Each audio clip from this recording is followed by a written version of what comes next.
You're listening to Still Standing with Brett Francis. Real stories, honest conversations, practical hope. Wherever you are in your journey, welcome. Welcome back to Still Standing. If you've ever had someone say, "You look great," while you were silently counting the minutes until you could go home and lie down, this is the episode for you. One of the hardest parts of living with chronic pain is that the hardest parts usually happen when nobody is watching.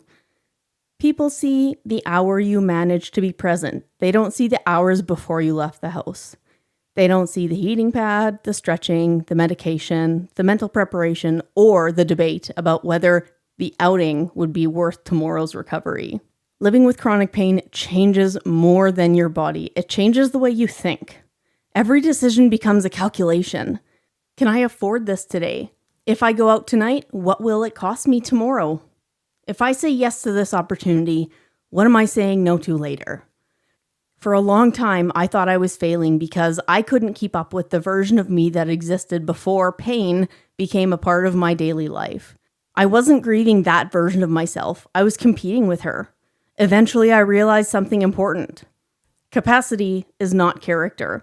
Having less energy doesn't make me less committed. Needing rest doesn't make me lazy. Changing my pace doesn't mean I've stopped moving. I still have goals. I still want to learn. I still want to build. I still want to be a great parent. I still want to make a difference. I simply have to do those things differently now. That realization didn't remove the grief, but it changed the way I spoke to myself. Instead of asking, "What's wrong with me?" I started asking, "What does my body need from me today?" That question created compassion instead of shame.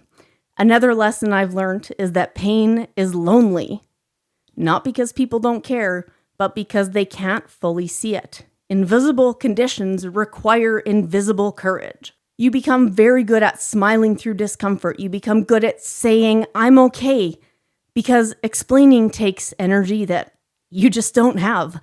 One thing I'm learning is to stop measuring success by productivity alone. Some days success is making dinner. Some days it's getting through one appointment.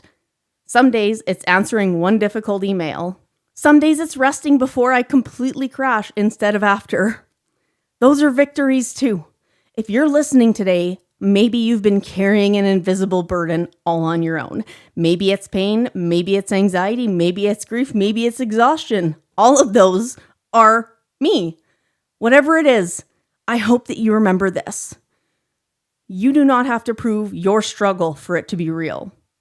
You do not have to earn compassion by suffering quietly. And you do not have to become the old version of yourself to build a meaningful future. Before we finish today, I want to leave you with a quote that has really stayed with me lately. I recently told my best friend this, who was struggling to make a decision in her life. Loyalty is a beautiful quality, but it becomes self-betrayal when it costs you the life you've dreamed of. Sometimes the bravest thing you can do is choose your future over other people's expectations. I get goosebumps just hearing that quote because it's so true. I think about that quote in the context of pain and disability and rebuilding. So many of us stay loyal to our old expectations, our own or other people's. We stay loyal to a version of ourselves that could do everything. We stay loyal to guilt. We stay loyal to proving ourselves. We stay loyal to things that we shouldn't be staying loyal to because we're putting ourselves at a deficit. But healing sometimes asks us to disappoint those expectations in order to protect our future. It asks us to choose sustainability over proving ourselves. It asks us to stop betraying our own bodies just to meet someone else's definition of success. What's your definition of success? Not anybody else's.